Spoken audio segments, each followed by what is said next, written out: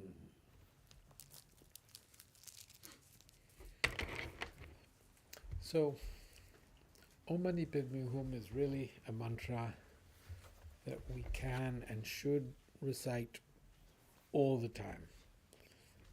If we can keep the mantra going, a rosary helps us keep on going. If we have a rosary in hand, we'll say, Om Mani Padme Hum. You put your rosary down and it stops. So having a rosary is good to keep the process going. And anytime. It's not that when you're in a certain situation you shouldn't say Om Mani Padme Hum. There is no situation where we shouldn't work at cultivating compassion. So Omani Padme Hum. I remember Chunglan Rinpoche used to say, just say Omani Padme Hum. As you're getting older, you have more time to say Omani Padme Hum. Omani Padme Hum should become the flavor of our lives, and that way compassion will become the flavor of our lives. So we shouldn't think of this as some kind of a simplistic mantra, and that there are far more sophisticated and profound mantras. Not at all. Contained within Omani Padme Hum is the full quality of our Buddhist practice, of true spiritual practice. All aspects of our practice are contained within Omani Padme Hum. And if we really consider the meaning of Omani Padme Hum as we say it, or if we really cultivate the wish to remove the suffering of others, there is nothing greater that we can do with our lives. All the virtuous actions that we wish to engage in life are virtuous actions that stem from compassion, that stem from a wish to remove the suffering of others. And compassion is an inner thing. It is our wish to remove the suffering of others. It's not that we can actually remove the suffering of others. Accomplishing compassion is not the removal of all sufferings. Accomplishing compassion is really developing within ourselves that wish, that aspiration to remove the suffering of others. And then all the virtuous actions that we engage in become the result of, become the effect of this motivation of compassion that we cultivate as we recite Om Mani Padme Hum. So if you can do so in the morning when you set your motivation for the day, if you can do so in the evening as you prepare to sleep, it is said that the motivation that you create at the beginning of the day will affect your day.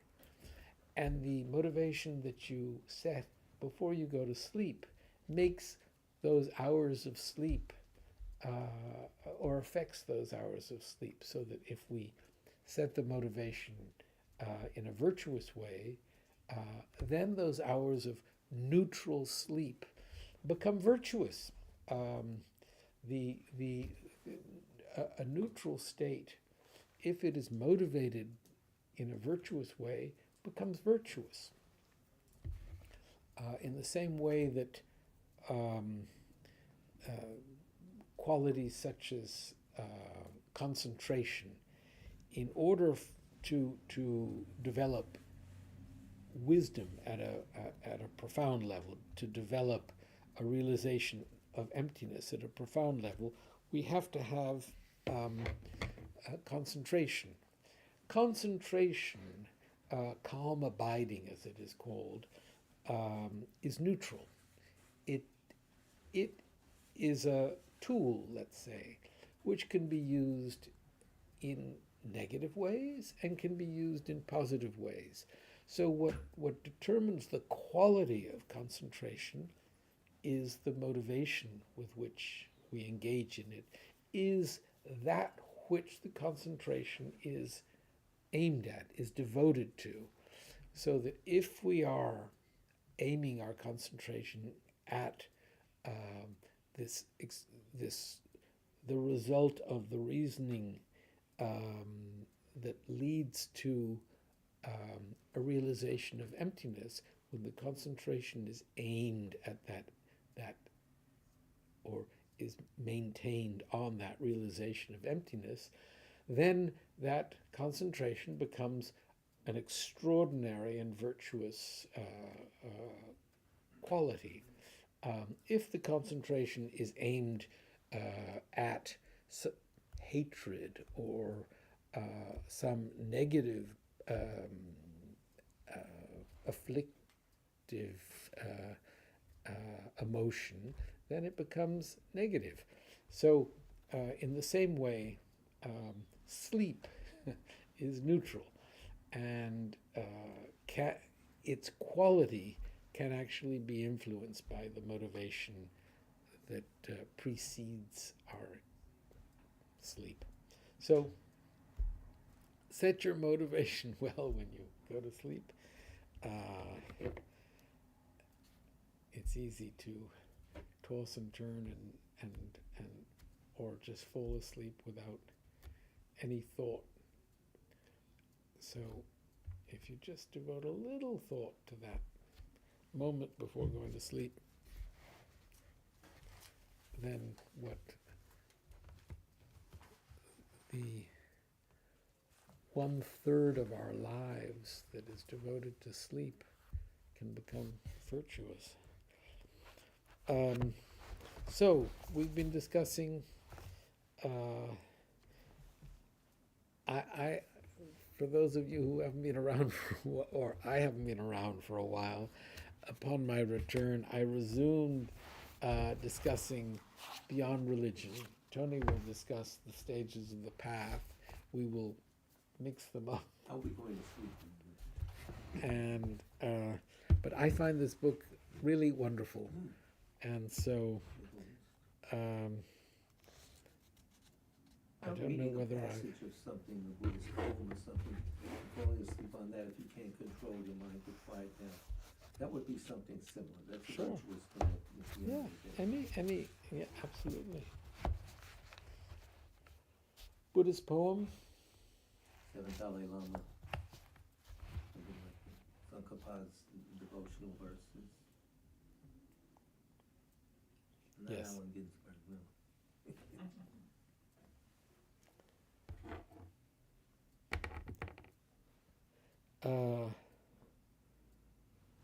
So where?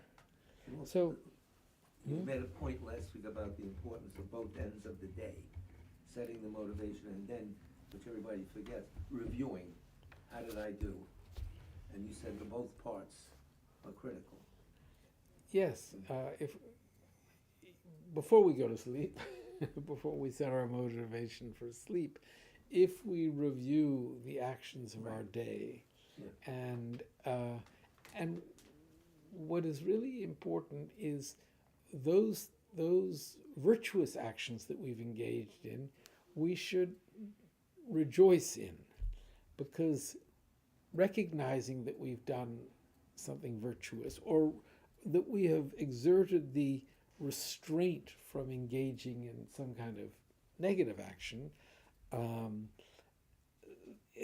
that instinct or that action is the tendency towards it is strengthened by our recognizing it and our rejoicing in it.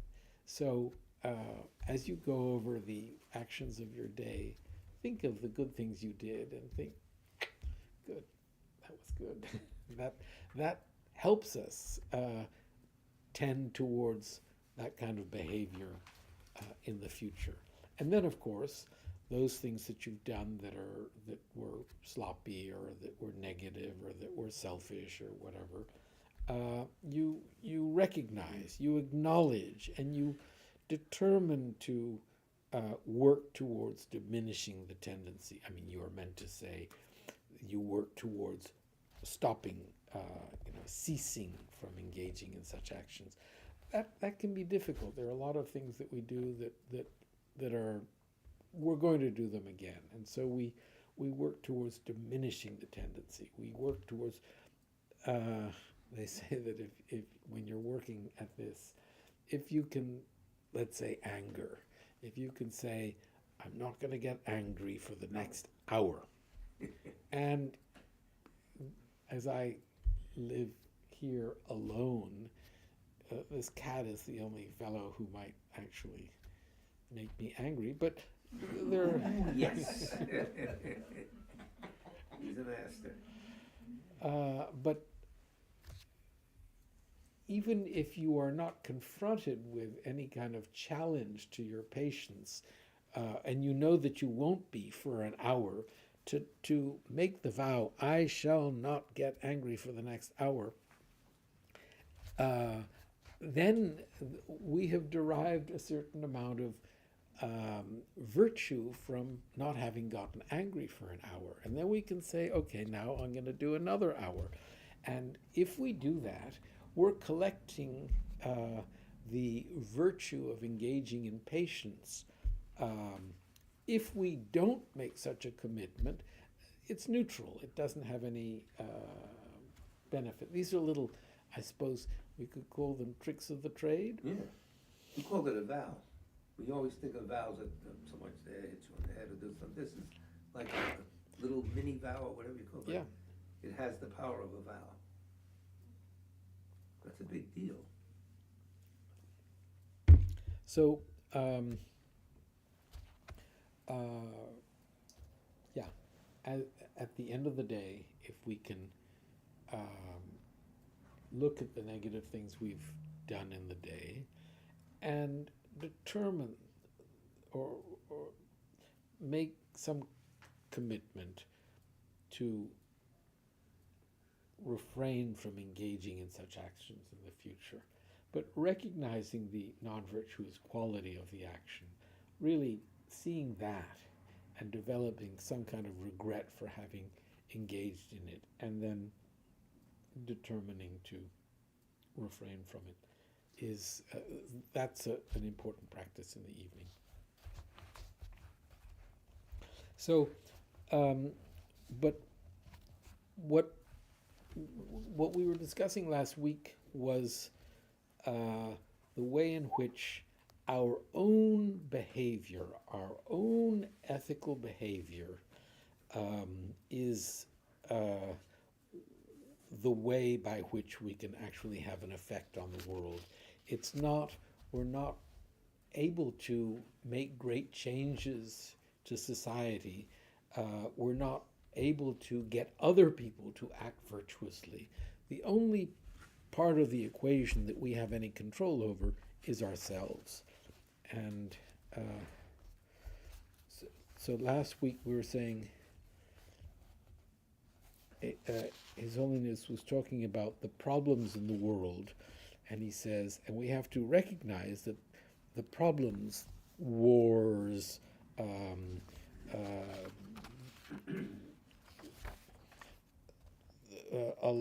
a great part of global warming, etc., are due to engaging in life with a lack of ethics. So he says we have to recognize that these problems, that human conflict, poverty, environmental destruction, we have to recognize that they are ultimately related to issues of ethics. Our shared problems do not fall from the sky, nor are they created by some higher force. For the most part, they are products of human action and human error. If human action can create these problems in the first place, then surely we humans have the capacity as well as the responsibility to find solutions. This is what we were discussing our last class, Monday or last week? Monday. I lose track of time. Too many years. So, what is the way by which we can exert that responsibility to find solutions to these problems? The only way we can put them in is by changing our outlook. So His Holiness, as Tony has just read, says the only way we can put them right is by changing our outlook and our ways and by taking action. So His Holiness goes on to say, occasionally I notice that people are making a convenient distinction between ethics on the personal level and ethics on the wider social level. To me, such attitudes are fundamentally flawed as they overlook the interdependence of our world. Okay, so let us discuss that.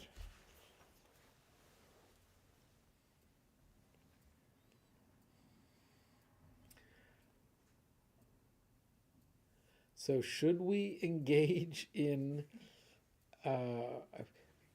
well, I think that the last class I mentioned that one of the, I'd say, handicaps of being an American, I have found, is that we feel that it is our obligation to bring about change in the world, that we go out with this feeling of responsibility to change the world, and of course there is something very honorable about this, and in our system of education, though I wasn't born or raised here, I eventually was sent to an American school where we did things like we had elections for our class president and things like that. And we were being taught about the democratic process and about then assuming certain responsibilities within our class and things like that. All of this, I think, really cultivated in me some feeling of responsibility. So I remember going off to the monastery and living with my fellow monks who were virtually all Tibetan refugees at that time. And there wasn't this feeling within the monastic community, within our Ratu monastic community, that any individual monk had a responsibility towards the monastery to if something was broken or if something, it wasn't that there was this, oh, we have to fix this, or there might be a better way to do this. That wasn't there. You just went along with the way things were, and you devoted yourself to your own practice and your own studies and whatever. And it was an interesting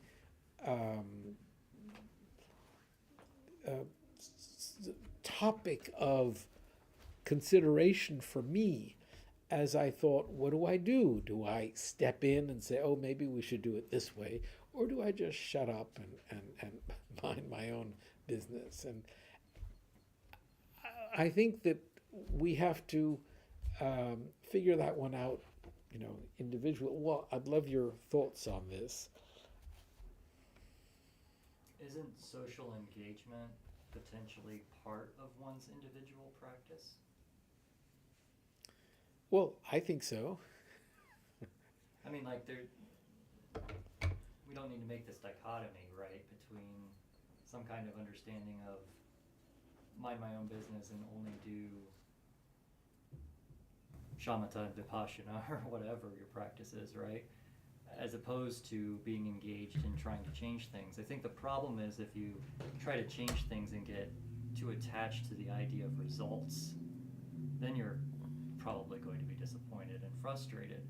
But if you do the little thing that you do where, I don't know, I have a friend who's a Buddhist, and he's saying, like, in light of all of the political turmoil in the world right now, he's realizing there's not a whole lot I can do personally, individually, to change and solve these problems. So my solution is to focus on what is within my parameter change, and for him that's walking through a park and taking a trash bag and picking up whatever garbage he sees on the way as he's doing his walk. So we have the capacity to make the little changes that, and no, of course, that part's probably going to be covered in garbage the next day. So has he actually made that much of an improvement? Doesn't matter. For him, it's enough to cleanse his perception, to give him a sense of meaning, to give, much like the discussion you gave earlier about vowed morality at night. It doesn't really matter as long as you're cultivating the aspects in yourself that are going to propel you further the next day, and the next day, and the next day. Just picking up trash, Geshe Spell would do that. In the late Geshe Chums. He would jog every day along the West Side Highway, there's a park, and he would bring one of those construction black bags with him and pick up bottles and cans along the thing. He did that every day when he ran, you know, amazing. Well, there's nothing really American about social responsibility. Is there? We like to think they're. They have it really in okay. Europe and you know, they have it in other countries too. Not, we feel we have to change the world. There is What very Whitley much, feels. Yeah, well, but it's not working. But that's another thing. Yeah. But it's very much part of our culture. And it's unique. We're looking at it from, I mean, and talking about it as if we want to change the world. It's like, you know, we're one of the most powerful countries in the world, so we should make everyone else the same way we are. But from a Buddhist perspective, how can I make anyone better at anything if I don't make myself enlightened first? well, this is a very naive perspective. Which, Well, that we should change other people. of course, That's very naive. it is. It's I think it's a mistake that it should be I do too. taught in the schools. It's not necessarily taught. It's just part of a culture of That we're leaders. yeah. It's an assumption. And I think that, you know, if we assume that responsibility with a pure attitude and a humble attitude, such as picking up the garbage as we walk through the park or whatever, doing the little bit that we can. His Holiness talks about turning off the lights when he leaves a room. Those little things, as you said, really have an effect. Last week there was a debate about whether such small things really affect the world, I think it's important that we engage in them, not with the belief that we're affecting the world, but that it's the only thing we can do towards making the world a better place. It is the only aspect that we have any control over. What's His Holiness say? At least don't harm. Well, isn't one of the classic examples of a seed? Of a? Of a seed? You know, Trees. seed can be this big, and A sprout. what could you possibly do? I'm just planting this tiny little seed. And, well, if someone takes care of that seed, it grows into something much bigger than just that tiny little action.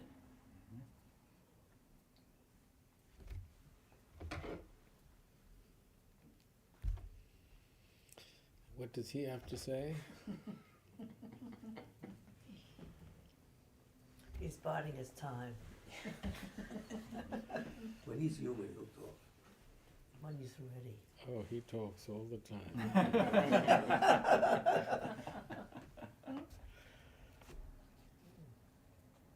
So, I think His Holiness addresses it here when he says, occasionally I notice that people are making a convenient distinction between ethics on the personal level and ethics on the wider social level. To me, such attitudes are fundamentally flawed, as they overlook the interdependence of our world.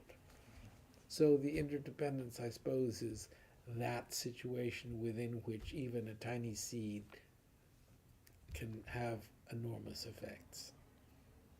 We had, there was an English woman who came to the Tibetan settlement in Mungod, where when the land, which had been jungle, was given to the Tibetans back in the late 60s, all the trees were cut down. And so, and bulldozers were used to just flatten the area. And so the land that the Tibetans received was farmland. It was land that could be cultivated. And the new arrivals, the monks who were in the what they called lama camps, and the lay people who were in the lay camps, began cultivating the land. And there was rainfall during monsoon. That was the only time that there was any water to irrigate. And they would plant either corn or rice. So you tended to plant a little bit of both, because if there was a really torrential rain monsoon, then the rice would do well. And if it wasn't so wet that year, then the corn would do well. And so you covered yourself this way.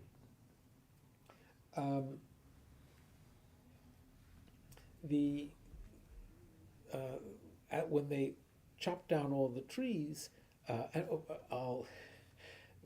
the monks didn't have, or none of the Tibetans had tractors, or not even bullock, what are they called, oxen to pull the plows. And so the monks, the stronger monks, they would get 3 monks to pull the plow, and then a little sort of skinny monk would be in the back holding the plow, and that's how they initially plowed the fields. However, there were no trees, there was no shade, and along came an English woman who said, along the roads we must have trees, and she looked into the kinds of trees that you could get. She offered from one side of the settlement to the other, from Drepung to Ganden, from Lama Camp number 2 to Lama Camp number 1, or vice versa, trees on the side of the road. And these tiny little saplings were planted, and she provided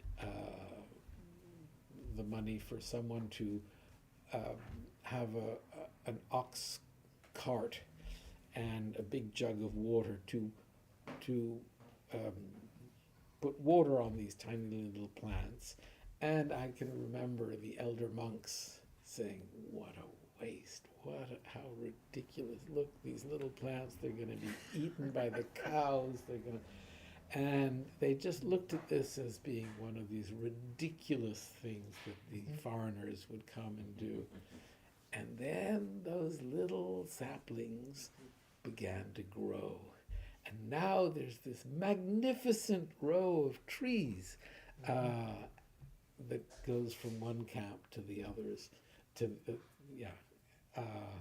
So when we have to walk to the doctor, or when we have to walk to the other monastery, whatever, we have shade.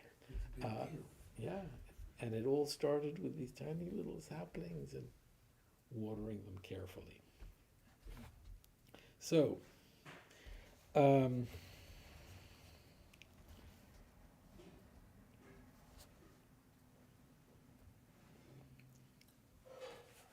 individual ethics, or rather their absence, can have an impact on the lives of many. And this is powerfully demonstrated by the global financial crisis.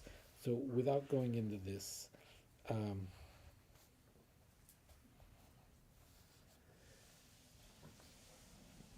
when greed is seen as acceptable, even praiseworthy, there is clearly something wrong with our collective value system. This is what His Holiness is introducing here. And he's talking about the 2008 financial crisis, and then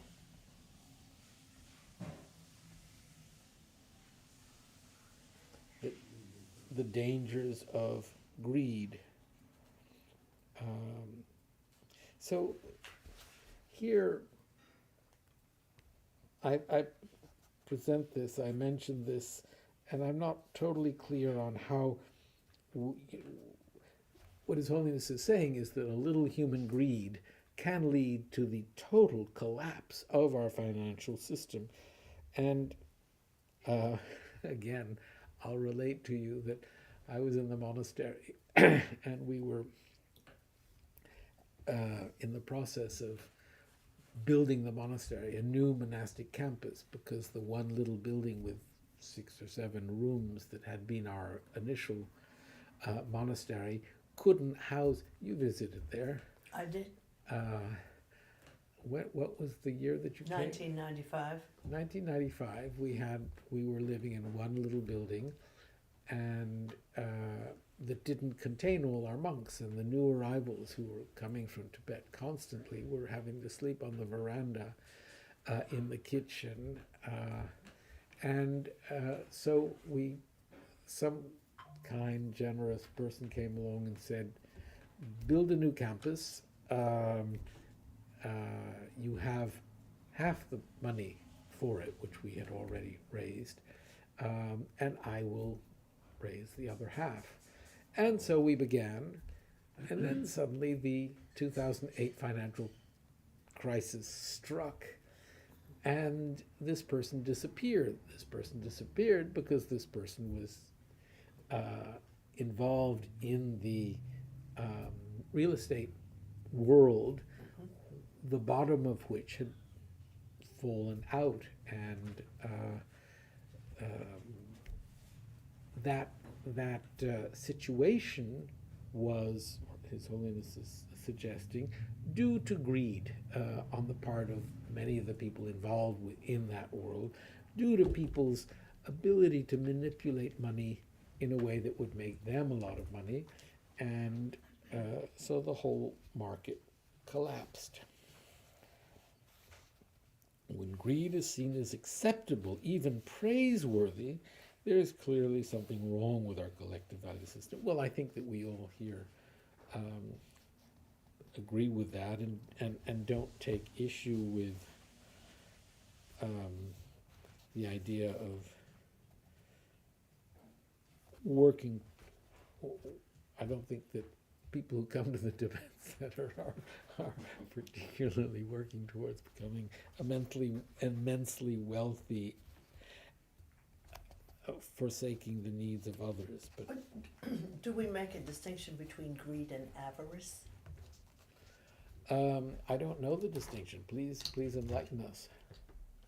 Well, I'm not sure I know either, but avarice is generally viewed as a sin in many religions, meaning that is an excessive greed that is not socially acceptable. And I wonder if the real estate crisis was not the result of avarice rather than a little greed. The French word for greed is avare, and I'm sure that in Cognate to avarice. Okay, so you're saying there's really not much distinction between the words. I think they're the same. I don't know. Do anyone in Italiano? No, non so, non mi ricordo. How do you say greed? I don't know. Avari. Something. I think, I don't know. I don't Maybe see. it's just nomenclature. Avarice turns up on a lot German. of bad lists of bad things to do. Greed is a bad thing to do. Greed is not, no.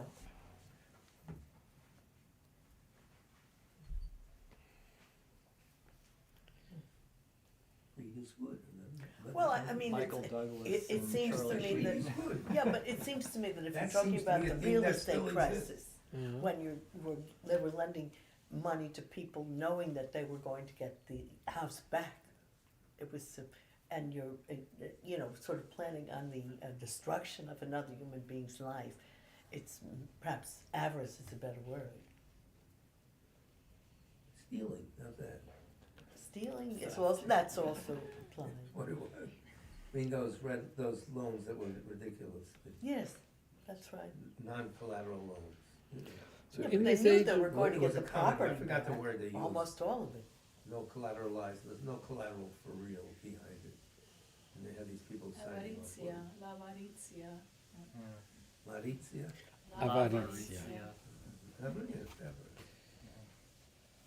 But it wasn't just greed, it was all of the systems in place of properly defining value collapsed, you know? Mark to market, that's right, remember that phrase? Yeah. Yes, yes. They didn't mark to That's market. So it's also ignorance. One big ball. So in this age of globalization, the You're on time what has page? come, 84 to 85. In this age of globalization, the time has come for us to acknowledge that our lives are deeply interconnected and to recognize that our behavior has a global dimension. So here this is talking about when we do so, we will see that our own interests are best served by what is in the best interest for the wider human community.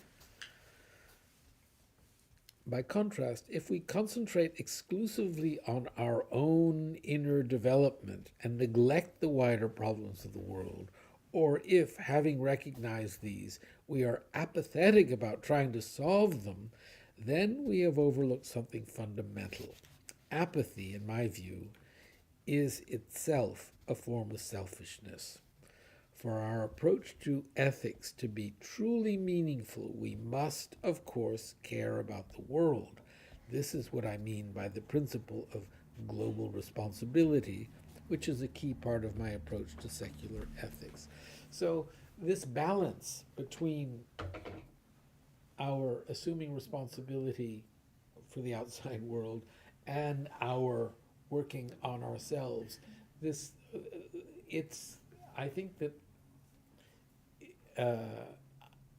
this is this brings a really dynamic quality to our practice, because we're not just cultivating calm abiding. We're not just focusing on our own studies or our own inner improvement. We are, part of it has to be assuming responsibility for our environment, for our world.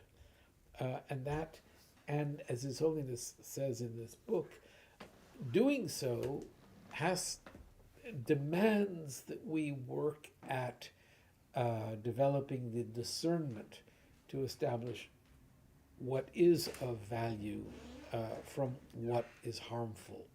That's our responsibility too, developing that discernment, developing the wisdom to know what to do and how to do it.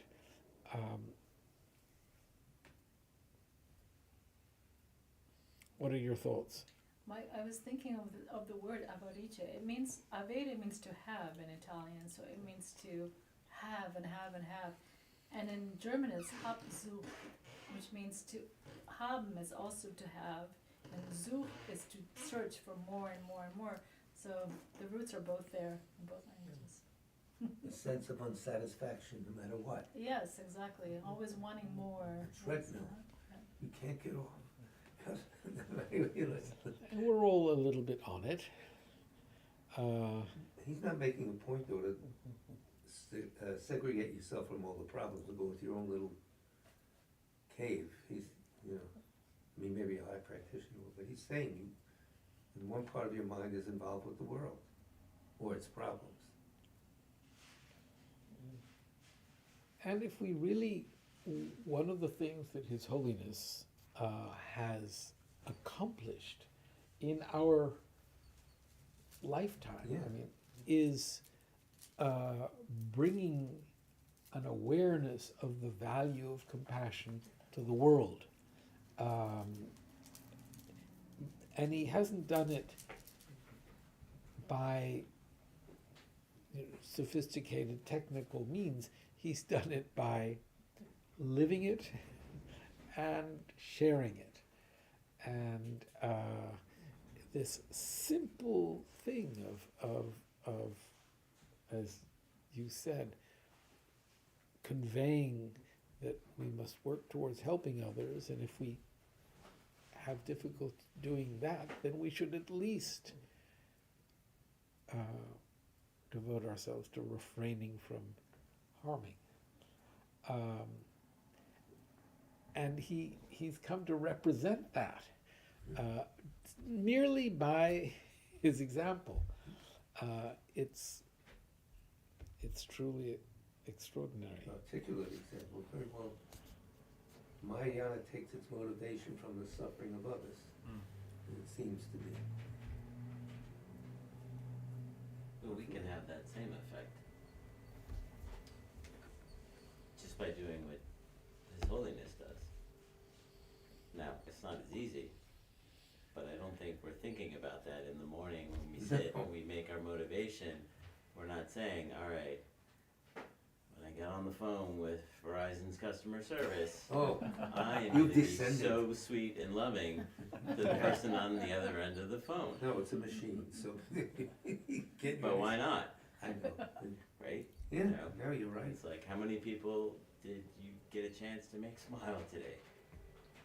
You know, when you interact with someone that, at a store, at the bank, the post office, you have plenty of opportunities, Yes. and That's true. if we're, The able baker counted. if we're just thinking about our own enlightenment, or, you know, even if your intentions are pure, if you're ignoring the people around you, Yeah, you're missing out on some really great karma. It's like making someone smile is like planting a oak tree seed, oak's acorn.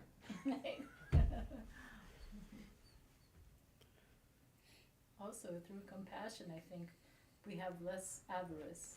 We you know, because we're more content with the compassion. So we are less greedy for material things. Which in turn probably would, I don't say probably, would definitely improve your meditation skills, because when you're on the cushion, the mind instantly goes to, I need this, I need that, or I don't want that, that's terrible, or, you know, whatever.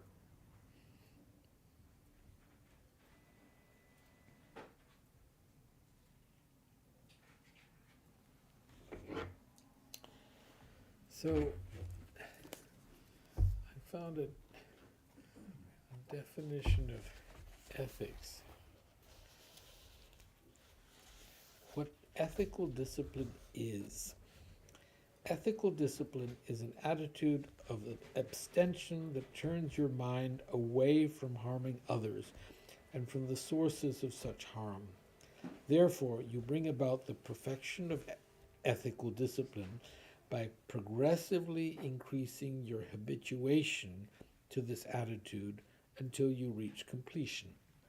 So that's working towards the perfection of ethics. So this is from the Great Lumbering by Tsongkhapa. However, it is not the case, and this is the part that I thought it was important to convey. It is not the case that you bring the perfection of ethical discipline to completion in the external world by establishing beings in a state free of all harm. Otherwise, since there are still living beings who are not free from harm, the conquerors, the Buddhas, who visited in the past would absurdly not have completed the perfection of their ethical discipline, and would therefore also not be able to guide these beings to freedom from harm. Hence, whether all living beings in the external world are free or not free from harm makes no difference in this context. The practice of ethical discipline is just the habituation within your own mind to the attitude of abstention, which turns away from harm to these beings. So, as we discuss ethics, and this book is Ethics for the Whole World, it is important that we acknowledge and that we're working at our own ethics. We're not teaching, we're not engaging in trying to change. Of course, we work towards helping others, and I think that we engage in ethics with a certain belief that our own ethical behavior is the greatest influence that we can have over the world, but it's our own ethics that we are working on. After David's definition, same thing. Perfection occurs not when all the beings are free of poverty, you know, when you're not selfish anymore. That's volume 2, what is that? No. 2, yes. Nice and clean color, nice.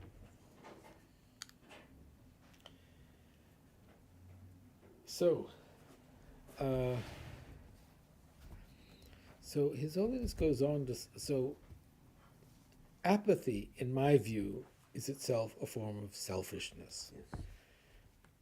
For our approach to ethics to be truly meaningful, we must, of course, care about the world. This is what I mean by the principle of global responsibility, which is a key part of my approach to secular ethics. So, apathy,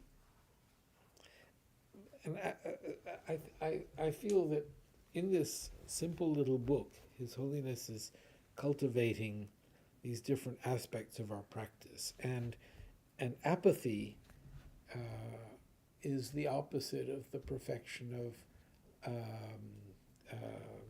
perseverance or joyful effort. And in order for us to actually develop the qualities that lead to the attainment of Buddhahood, joyful effort is essential. And I sort of feel that this contains joyful A effort. little thing was bracketed, this Marie's book. She caught that phrase too, that thing, and underlined as something very important to meditate on. She's ahead of me, that's for sure. Sorry? She marked this paragraph that you just read as something very important that she should meditate on. I breezed through it, I didn't make any marks. My book doesn't, we had our own books, so someone was paying attention, and that wasn't me. I was eating the chocolate.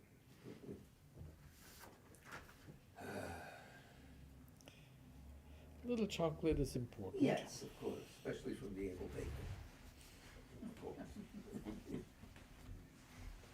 So,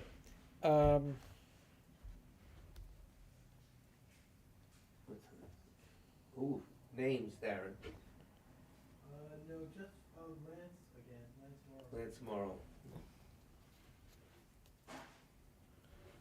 so when we do so, we will see that our own interests are best served by what is in the best interest of the wider human community. That's a bomb. I think that that's something to consider, that when we, in this age of globalization, the time has come for us to acknowledge that our lives are deeply interconnected and to recognize that our behavior has global dimensions. When we do so, we will see that our own interests are best served by what is in the best interest of the wider human community. Okay, so that's a good place to stop. That's a heavy.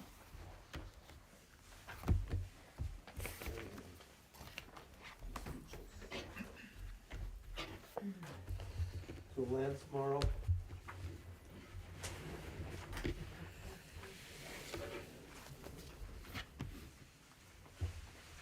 So we're reading the Sutra of the Recollection of the Noble Three Jewels. We've been asked to remember Lance Morrow. And there are many, was many. down this morning. What, sorry? Michael Thomas. What was his name? He's CEO of United Healthcare. Well, he was gunned down, yeah. Yeah, that's that was a shot, hit, yeah, obviously. yeah. So I prostrate to the Omniscient One. Thus the Buddha, Bhagavat, Tathagata, Arhat, Samyak Sambuddha, the learned and virtuous one, the Sugata, the knower of the world, the charioteer and tamer of beings, the unsurpassable one, the teacher of devas and humans is the Buddha Bhagavat. The Tathagata is in accord with all merit. He does not waste the roots of virtue. He is completely ornamented with all patience. He is the basis of the treasures of merit. He is adorned with the minor marks. He blossoms with the flowers of the major marks. His activity is timely and appropriate. Seeing him, he is without disharmony.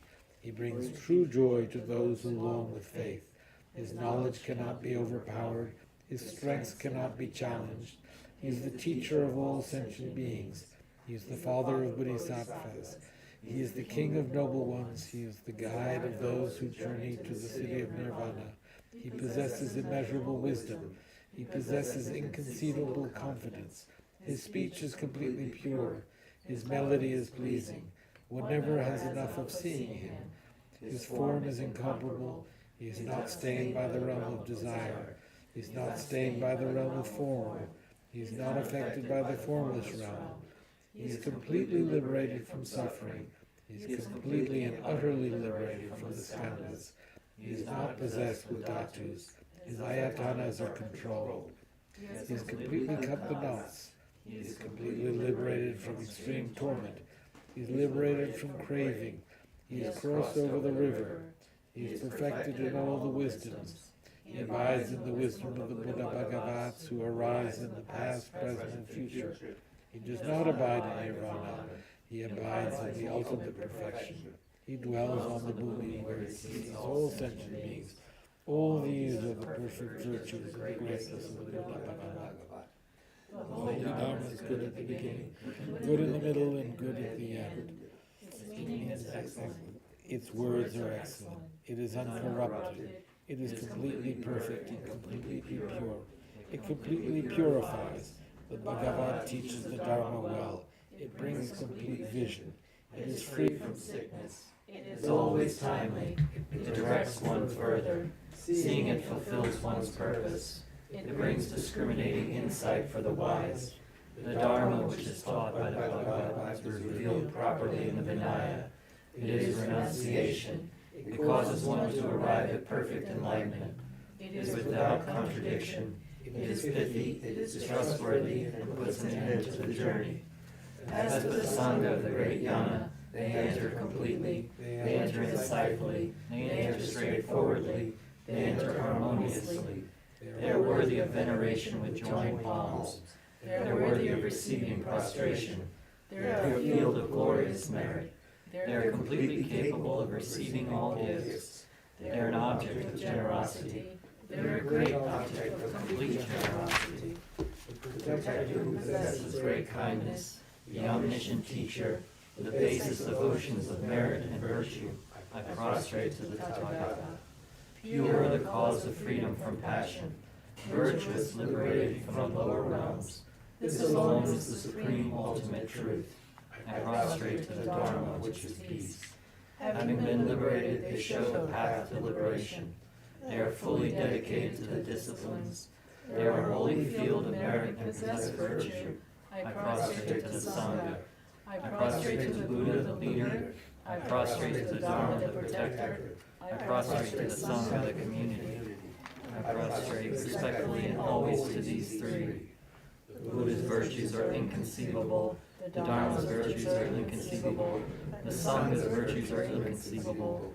Having faith in these inconceivables, therefore the provisions are inconceivable. May they be born into the pure realm. Let us read last week the 8 verses of Page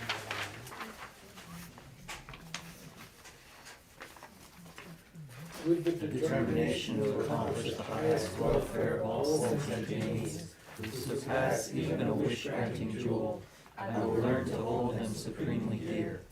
Whenever I associate with others, I will learn to think of myself as the lowest among all, and respectfully hold others to be supreme from the very depths of my heart.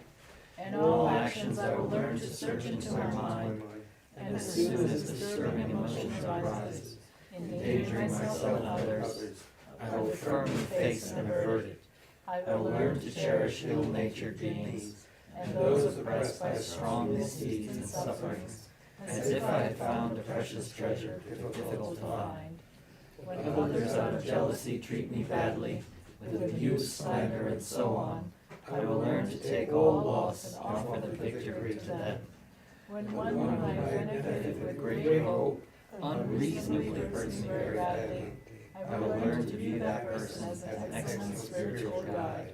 In short, I will learn to offer to everyone without exception all help and happiness directly and indirectly, and respectfully take upon myself all harm and suffering upon others. I will learn to keep all these practices undefiled by the stains of the 8 worldly concerns, and by understanding all phenomena as like illusions, be released from the bondage of attachment. Now let's recite a prayer for the swift return of Dr. Rinpoche. Exalted wisdom of all victors gathered in a drop, Sole refuge manifest in the form of the one wearing saffron robes. Guru Lobsang Tuwa Dorje Chang, please bear witness here today that our prayers may be fulfilled. We beseech the great torch of doctrine, accomplishing from long ago the vast ways of aspirational prayers, Lord speech of the victor Lobsang's teachings, spreading them to the ends of the earth by means of explanation and practice. Holding the commitment, I will invite all beings to be my guests in unsurpassed great awakening. Yet you have withdrawn the activities of the form body that serves the welfare of others. Is that worthy of the Supreme One beings, the Bodhisattvas? O impossible for you till existence ends, to abandon your commitment to liberate all beings, we beseech the new son of Dharmakaya to swiftly return from the realm of Dharmakaya, brought forth by Bodhicitta, drawn by 7 steeds.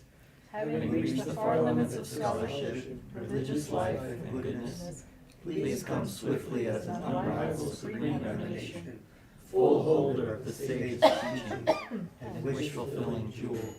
Return as the glory of Lobsang Tempe, magnificent truth of the 3 precious jewels, Mahakala, Karmayama, Srimati Devi, and the ocean of Dharma protectors. May you spontaneously fulfill our wish, the swift blossoming of the reincarnation's fresh moonlight face.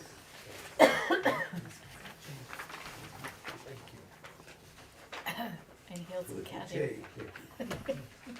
Easy to do. KHENSUR of the Shade Day Rato. Yeah.